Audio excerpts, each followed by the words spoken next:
Hello lovelies, welcome back to the ഒറ്റമൈൻഡ് world. പ്ലൂറിബസിന്റെ ആദ്യ 2 എപ്പിസോഡുകൾ കണ്ട ശേഷം കരോളിന്റെ സൈഡിൽ നിൽക്കുന്നവർ ആരൊക്കെ, വൺ മൈൻഡ് പീപ്പിൾ ടീമിലായവർ ആരൊക്കെ?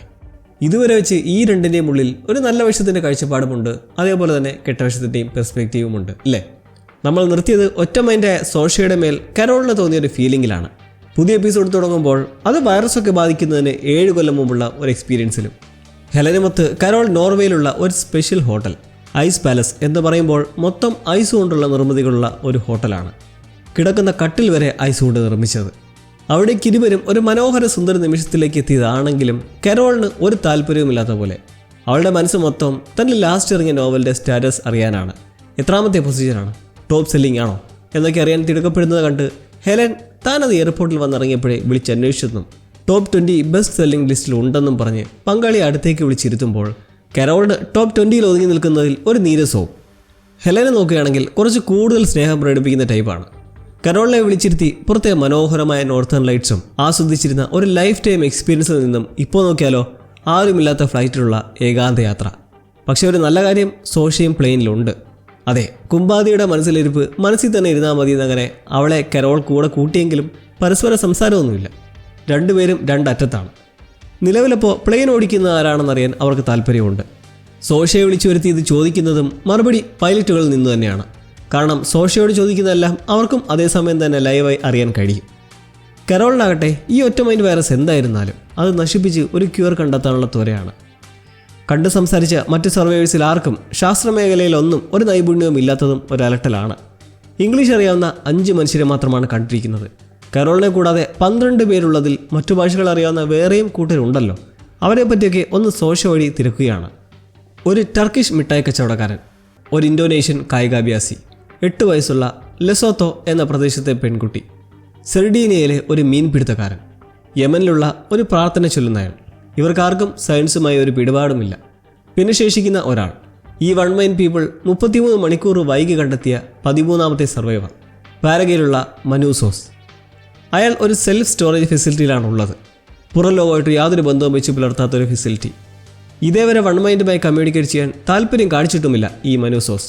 ഇതൊക്കെ കേട്ട് അപ്പോൾ ഈ പറഞ്ഞ മനൂസോസ് ചിലപ്പോൾ തൻ്റെ വേവലങ് തായക്കാം എന്ന ചിന്തയിൽ കരോൾ തിരികെ വീട്ടിലെത്തിയാൽ ഉടൻ അയാളുമായി സംസാരിക്കാനുള്ള ഏർപ്പാടുണ്ടാക്കാൻ സോഷ്യയോട് പറയുന്നതും അവൾ പറയുന്നതോ വേണമെങ്കിൽ നമുക്കിപ്പോൾ തന്നെ അയാളെ കോൺടാക്ട് ചെയ്യാമെന്നും. അങ്ങനെ പ്ലെയിനിൽ നിന്ന് തന്നെ ടെലിഫോണിൽ സോഷ്യ നമ്പർ ഡയൽ ചെയ്ത് 1-2 തവണ ട്രൈ ചെയ്ത ശേഷമാണ് ഈ വിരുദ്ധൻ ഫോൺ എടുക്കുന്നത്. ആൾ സ്പാനിഷാണ്.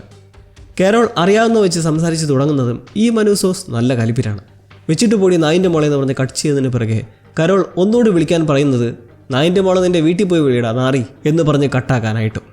എന്തായാലും ആ വഴി സുഖമായി പോയില്ല. മനൂസോസ് കരുതിയിരിക്കുന്നത് ഏതോ ഒറ്റ മൈൻഡാണ് വിളിച്ചതെന്നാണ്. പക്ഷേ തിരിച്ചു വിളിച്ച് തെറി പറഞ്ഞപ്പോൾ ചിലപ്പോൾ പിടികിട്ടി കാണാം ഇത് തന്നെ പോലെ ട്രാൻസ്ഫോം ആവാത്ത വേറെ ആരും ആണെന്ന്. കാരണം വൺ മൈൻഡ് പീപ്പിൾ എന്ത് പറഞ്ഞാലും വളരെ സൗമ്യമായി മാത്രമല്ലേ സംസാരിക്കുള്ളൂ. എന്തായാലും മനൂസോസ് തിരികെ കരോളിനെ റീച്ച് ചെയ്യാൻ ശ്രമിക്കുമായിരിക്കും എന്ന് നമുക്ക് പ്രതീക്ഷിക്കാം. അങ്ങനെ തിരികെ ആൽബർക്കോർക്കിയിലേക്ക് എത്തി സോഷ്യ വീട്ടിലേക്ക് ഡ്രോപ്പ് ചെയ്ത് നടക്കുമ്പോൾ കരോളിന് വന്നുകൊണ്ടിരുന്ന പാഴ്സലും മെയിലുകളുമെല്ലാം ഈ കൂട്ടം കളക്ട് ചെയ്തത് കയ്യിൽ കൊടുക്കുന്നു. എന്തെങ്കിലും ആവശ്യമുണ്ടെങ്കിൽ അറിയിക്കണേ എന്ന് പറഞ്ഞ് തെളിഞ്ഞ മുഖവുമായി സോഷ്യ പോകുമ്പോൾ അതിലൊരു പാഴ്സൽ മസാജ് ചെയ്യുന്ന ഒരു ടൈപ്പ് ഗണ്ണാണ്. ഹെലൻ കരോളുടെ ടൂറിനിടയ്ക്കുള്ള സ്ട്രെസ് മനസ്സിലാക്കി റിലാക്സ് ചെയ്യാനായി ഓർഡർ ചെയ്തതായിരുന്നു. അതായത് ടൂറെല്ലാം കഴിഞ്ഞെത്തി ഒന്ന് ശാന്തമാവാനായിട്ട് ഓർഡർ ചെയ്ത മസാജർ. ഇത് കണ്ട് കരോൾ ഉടൻ ഫോൺ എടുത്ത് വിളിച്ച് എന്താ ഇതെന്ന് തിരക്കുന്നതും സോഷ്യ നിന്നങ്ങ് വിശദീകരിക്കുകയാണ്. ഇത് നിങ്ങൾ ഒരു എയർപോർട്ടിൽ വെച്ച് കണ്ട് മേടിക്കാൻ ആഗ്രഹിച്ചതാണെന്നും എക്സ്പെൻസീവ് ആയതുകൊണ്ട് അന്നത് മേടിച്ചില്ല. പകരം ഹെലൻ ഒരു മസാജ് ഗൺ ഓൺലൈൻ വഴി ഓർഡർ ചെയ്തതാണ് എന്നൊക്കെ കേൾക്കെ കരോളിന് അരിശം വരുന്നത് ഹെലൻ തൻ്റെ പങ്കാളിയാണ്. ഇരുവരുടെയും ഓരോ പേഴ്സണൽ വിഷയം മറ്റൊരാൾ ഡീറ്റെയിൽ ആയി പറയുന്നത് സ്വാഭാവികമായും അവർക്ക് പിടിക്കുന്നില്ല. ഹെലൻ്റെ ഓർമ്മ എന്നിൽ മാത്രം മതി, നിങ്ങളുടെ ഉള്ളിലുള്ള ഓർമ്മകളെല്ലാം മായ്ച്ചു കളഞ്ഞേക്കണമെന്ന് ചൂടായി പറഞ്ഞ് കരോൾ ഫോൺ കട്ടാക്കുന്നു. ഒന്ന് നോക്കിയാൽ സ്വന്തം പങ്കാളി മരിച്ചിട്ട് പോലും അതേക്കുറിച്ച് ഓർത്ത് ഒന്ന് മനസ്സ് തുറന്ന് കരയാൻ ഇതുവരെ കരോളിന് കഴിഞ്ഞിട്ടില്ല. ഇടയ്ക്ക് ഓരോരോ വികൃതമായ സിറ്റുവേഷൻസ് വന്നുകൊണ്ടേയിരിക്കുമല്ലേ പാവത്തിന്. അങ്ങനെ 4 ദിവസം കഴിഞ്ഞിരിക്കുന്നു ലോകം ഒറ്റ മൈൻഡായി മാറിയിട്ട്. കരോളിന് ഒരെത്തും പിടിയുമില്ലാത്ത പോലെ കയ്യിലെ CD ഇട്ട് ഒരു സ്റ്റാൻഡപ്പ് കോമഡി ഷോ കണ്ടുകൊണ്ടിരിക്കെ ആരോ കോളിംഗ് ബെല്ലടിക്കുന്നത് ഈ സാഹചര്യത്തിൽ ഒരാശങ്കയുണ്ടാകാത്ത കാര്യമാണ്. ജനാല വഴി നോക്കുമ്പോൾ ആരോ ഒരുവൻ കാറിൽ കയറി പോകുന്നതാണ് കാണുന്നത്. സംഭവം കരോളിന് വേണ്ടിയിട്ട് കുറച്ച് ഫ്രൂട്ട്സും ഫുഡുമൊക്കെ ഡോറിനടുത്ത് വെച്ചിട്ട് പോയതാണ്. ഉടൻ തന്നെ സോഷ്യയെ വിളിച്ച് കാര്യം തിരക്കുമ്പോൾ വീട്ടിലെ ഫ്രിഡ്ജിൽ ആകെ കുറച്ച് സോഫ്റ്റ് ഡ്രിങ്ക്സും പാക്കറ്റ് ഫുഡ്സും മാത്രമല്ലേ ശേഷിക്കുന്നുള്ളൂ. അതുകൊണ്ട് നല്ലൊരു ഡിഷ് എത്തിച്ചതാണ്. കരോൾ ഇത് കേട്ട് വീട്ടിലെ കാര്യങ്ങളൊക്കെ ഹെലൻ്റെ മൈൻഡ് വെച്ച് അറിഞ്ഞതാണെന്ന ധാരണയിൽ ചൂടാവാൻ തുടങ്ങുന്നതിലും വീട്ടിലെ ആഹാരത്തിൻ്റെ കാര്യം ഇവർക്കറിയാവുന്നത് മുന്നേ കരോൾ വരുന്നതിന് തൊട്ട് മുമ്പായി ഈ വീട് വൃത്തിയാക്കി സെറ്റാക്കിയ വേലക്കാരിയുടെ മൈൻഡ് വഴിയാണ്. എന്നെ ഇനി ശല്യപ്പെടുത്തിയിരുന്ന ആക്രോശിച്ച് ആ ആഹാരം കൊണ്ട് കളഞ്ഞിട്ടവർ പോകുന്നത് ഒരു സൂപ്പർ മാർക്കറ്റിലേക്കാണ്. കാരണം സോഷ പറഞ്ഞ പോലെ ഇനി അധികം ഫുഡ് സപ്ലൈസ് ഒന്നും വീട്ടിൽ ശേഷിക്കുന്നില്ല. അതുകൊണ്ട് ആഹാരം വാങ്ങാൻ സ്റ്റോറിലെത്തുമ്പോഴാണ് അടുത്ത പൊല്ലാപ്പ്. അവിടെ ഒരൊറ്റ സാധനമില്ല. എല്ലാ ഐറ്റംസും നീക്കം ചെയ്തിരിക്കുന്നു. കുടിക്കാനോ തിന്നാനോ ഉള്ള സകല സാധനങ്ങളും ഈ വൺ മൈൻഡ്സ് എടുത്ത് മാറ്റിയിരിക്കുകയാണ്.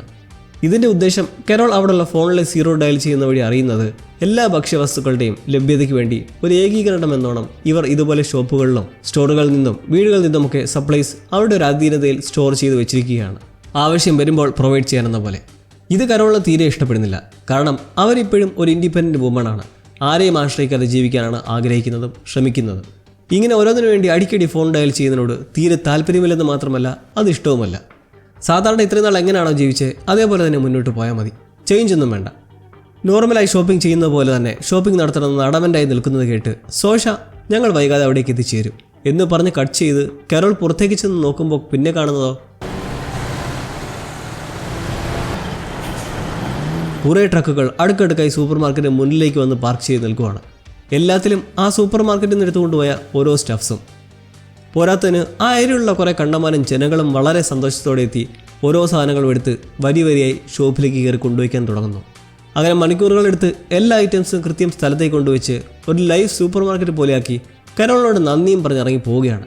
യാതൊരുവിധ പരാതിയോ പരിഭവമോ ഒന്നുമില്ല, സന്തോഷവും പുഞ്ചിരിയും മാത്രം. കൂടെ ഇനി എന്തെങ്കിലും വേണമെങ്കിൽ പറയണേ എന്നുള്ള മധുര വാക്കുകളും. ഇൻഡിപെൻഡൻ്റ് എന്ന് പറഞ്ഞാലും ഇതിപ്പോൾ ഇവരെ ആശ്രയിക്കാതെ ജീവിക്കാൻ പറ്റാത്ത സാഹചര്യമാണെന്ന് കരോളിന് ബോധ്യമായി വരുന്നുണ്ട്. ഇതുപോലെ വൺ മൈൻഡിൻ്റെ വേറിട്ട മറ്റൊരു പ്രവൃത്തി നമ്മൾ കാണാൻ ഇടയാവുന്നത് കരോൾ രാത്രി ആഹാരം കഴിച്ച് TV കണ്ടുകൊണ്ടിരിക്കുമ്പോഴാണ്. പെട്ടെന്ന് കറണ്ട് അങ്ങ് പോവുകയാണ്. പുറത്തേക്ക് നോക്കിയാൽ ആ പ്രദേശത്തെ ഇലക്ട്രിസിറ്റി പൂർണ്ണമായും ഷട്ട് ഡൗൺ ചെയ്ത നിലയിലും. ഇതൊരു തരത്തിൽ വളരെ നല്ലൊരു കാര്യമാണ്. കാരണം ഇലക്ട്രിസിറ്റി മൊത്തം കട്ടാക്കുന്നതിൻ്റെ ഉദ്ദേശം പവർ സംരക്ഷിക്കുക എന്നൊരു മോട്ടീവ് വെച്ചാണ്. അതാകുമ്പോൾ ലൈറ്റ് പൊല്യൂഷനും ഉണ്ടാവില്ല, അനാവശ്യമായി എനർജി പാഴാവുകയുമില്ല. പക്ഷേ കരോളിൻ്റെ വീട് നിൽക്കുന്ന പ്രദേശത്തെ കറണ്ട് കട്ടാക്കിയത് അവർക്ക് പറ്റിയൊരു അബദ്ധമാണ്. പെട്ടെന്ന് തന്നെ അവിടേക്ക് കറണ്ട് വരുത്തി ഇത് പറയുന്നുണ്ട്. കരോളിൻ്റെ സംശയം, നിനക്കൊക്കെ അപ്പോൾ ഇരുട്ടത്ത് നടന്ന് ജോലി ചെയ്യാൻ പറ്റുമെന്ന്. അതിന് വലിയ പണിയൊന്നും രാത്രി ചെയ്യാനില്ലേ അവർക്ക്? ആശുപത്രി കേസോ മറ്റോ ഉണ്ടായാലേ പ്രവർത്തിക്കേണ്ടതുള്ളൂ. ഇല്ലെങ്കിൽ എന്ത് ചെയ്യാൻ? അക്രമമോ ഒന്നും നടക്കാൻ പോണില്ലല്ലോ. എല്ലാവരും ഒരേ മനസ്സോടെ നടക്കുന്നവരല്ലേ. നിങ്ങൾക്ക് ആവശ്യമെങ്കിൽ പവർ ലാമ്പ് വീണ്ടും റീസ്റ്റോർ ചെയ്യാമെന്ന സോഷ്യയുടെ അതിവിനയ സംസാരം കേട്ട് ഒന്നും വേണ്ട, എന്തേലുമൊക്കെ കാണിച്ചു കൂട്ടുന്ന ഉദ്ദേശിക്കുന്നു. സംസാരം കേട്ട് നിങ്ങളെ സന്തോഷിപ്പിക്കാൻ ഞങ്ങൾ എന്താണ് കരോൾ ചെയ്യേണ്ടത് എന്ന ചോദ്യത്തിന് എടുത്തിയാടി എന്നാൽ പിന്നെ ഒരു ഗ്രനേഡ് തന്നേക്ക്, മനുഷ്യരാശിയുടെ ഈ ചരിത്ര നിമിഷങ്ങൾക്ക് പൊട്ടിച്ചാഘോഷിക്കാമെന്ന് പുലമ്പി ഫോൺ കട്ട് ചെയ്ത് ആൻറ്റി ഡിപ്രസൻ ഗുളികയും കഴിച്ച് TV കണ്ടിരിക്കെ നീല ട്രക്കിലായി വീണ്ടും സോഷ അങ്ങോട്ടേക്ക് അങ്ങനെ വരുവാണ്. എന്തിനാ? ഒരു ഗ്രനേഡുമായിട്ട്.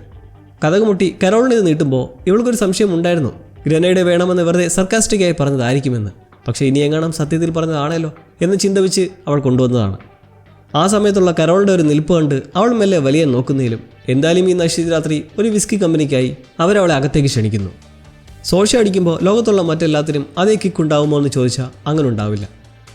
അങ്ങനെ കമ്പനി കൊടുക്കുന്ന സോഷ മദ്യവുമായി ബന്ധപ്പെട്ട കുറേ കാര്യങ്ങൾ സംസാരിച്ചിരിക്കെ കരോളിന് അറിയേണ്ടത് തനിക്കിനി ട്രാൻസ്ഫോം ആവുന്നതിന് മുന്നോടിയായി എത്ര നാളുകൾ ശേഷിക്കുന്നുണ്ടെന്നാണ്. കാരണം ഇവർക്കറിയാം ഈ വൺ മൈൻഡ്സ് എല്ലാം ശേഷിക്കുന്നവരെ കൂടി തങ്ങളോടൊപ്പം ചേർക്കാനുള്ള റിസർച്ചും പരിശ്രമവും ഒക്കെ അണ്ടർഗ്രൗണ്ടിൽ നടത്തി വരികയാണെന്നുള്ളത്. സോഷയ്ക്ക് എന്തായാലും സത്യസന്ധമായി പ്രവർത്തിക്കാൻ കഴിയുള്ളൂ. കരോളിൻ്റെ ചോദ്യത്തിന് ഉറപ്പ് പറയാൻ പറ്റില്ലെന്നും ചിലപ്പോൾ ആഴ്ചകൾ ചിലപ്പോൾ മാസങ്ങൾ എന്നുള്ള റീപ്ലൈ. കരോളിനറിയാം എപ്പോഴായാലും താൻ ട്രാൻസ്ഫോമായി കഴിഞ്ഞാൽ പിന്നെ ജീവിതം കോഞ്ഞാട്ടയാണെന്നത്. ഇതിനുള്ള സോഷയുടെ വർണ്ണനയാകട്ടെ, കരോൾ പുഴയിൽ മുങ്ങിപ്പിടയുന്ന ഒരാളാണ്. ഈ സമയത്ത് വേറൊന്നും നോക്കില്ല, ഒരു ലൈഫ് ജാക്കറ്റ് എറിഞ്ഞു കൊടുത്ത് രക്ഷിക്കാനേ ശ്രമിക്കും. സോഷ കരോളിനെ രക്ഷിക്കാനാണ് ശ്രമിക്കുന്നതെന്ന് പറയുന്നു. നിങ്ങളെയൊക്കെ മൈൻഡ് കൺട്രോളിലേക്ക് വെച്ചിരിക്കുകയാണെന്ന് നിൽക്കുന്ന കരോൾ കാണുന്നത് ഈ വൺ മൈൻഡ് ലൈഫ് ഒരു ക്രിഞ്ചായിട്ടാണ്. സൂര്യപ്രകാശവും പൂമ്പാറ്റകളും സന്തോഷവും മാത്രമായി എന്തൊരു ബോറൻ ജീവിതമാണിത്. നല്ല മനോഹരമായ ലോകം തന്നെയാണ് ഹെലനും ആഗ്രഹിച്ചത്. വൺ മൈൻഡ്സിനുള്ളിലുള്ളത് എല്ലാവരുടെയും ബെസ്റ്റ് ക്വാളിറ്റിയും ആഗ്രഹങ്ങളും സ്വപ്നങ്ങളും ഒക്കെയാണ്. ഹെലൻ്റെയും ഒരു ഭാഗം ഇതിലുണ്ട്. കരോൾ വീണ്ടും ഹെലൻ്റെ സംസാരം വരുന്നത് കണ്ട് നേരത്തെ താക്കി നൽകിയതെക്കുറിച്ച് ഓർമ്മിപ്പിച്ച് ആ ഗ്രനേഡ് എടുത്ത് കൈകാര്യം ചെയ്യുന്നു. കരോളിന് വരെ പൂർണ്ണമായും മനസ്സിലായിട്ടില്ല എന്ന് ക്ലിയർ ആവുന്നത് ഈ ഒരു അവസരത്തിൽ വെച്ചാണ്. എന്ത് ചോദിച്ചാലും ഈ ആൾക്കാർ എത്തിക്കും, അത് എത്ര അപകടമുള്ളതാണേലും. ആ ഗ്രനേഡ് വെറുമൊരു ഫേക്കാണെന്ന ധാരണയിൽ കരോൾ വലിച്ചൂരുമ്പോഴാണ് സംഭവം സത്യമാണെന്ന് അറിയുന്നത്. സോഷ ഉടൻ ഞാനിതങ്ങ് എടുക്കുവാണേ എന്ന് പറഞ്ഞ് ഗ്രനേഡ് പിടിച്ച് മേടിച്ച് പുറത്തേക്കെറിഞ്ഞ് കരോളിനെ കവർ ചെയ്യുന്നതും ഒരു പൊട്ടിത്തെറി തന്നെ ഉണ്ടാവുകയാണ്.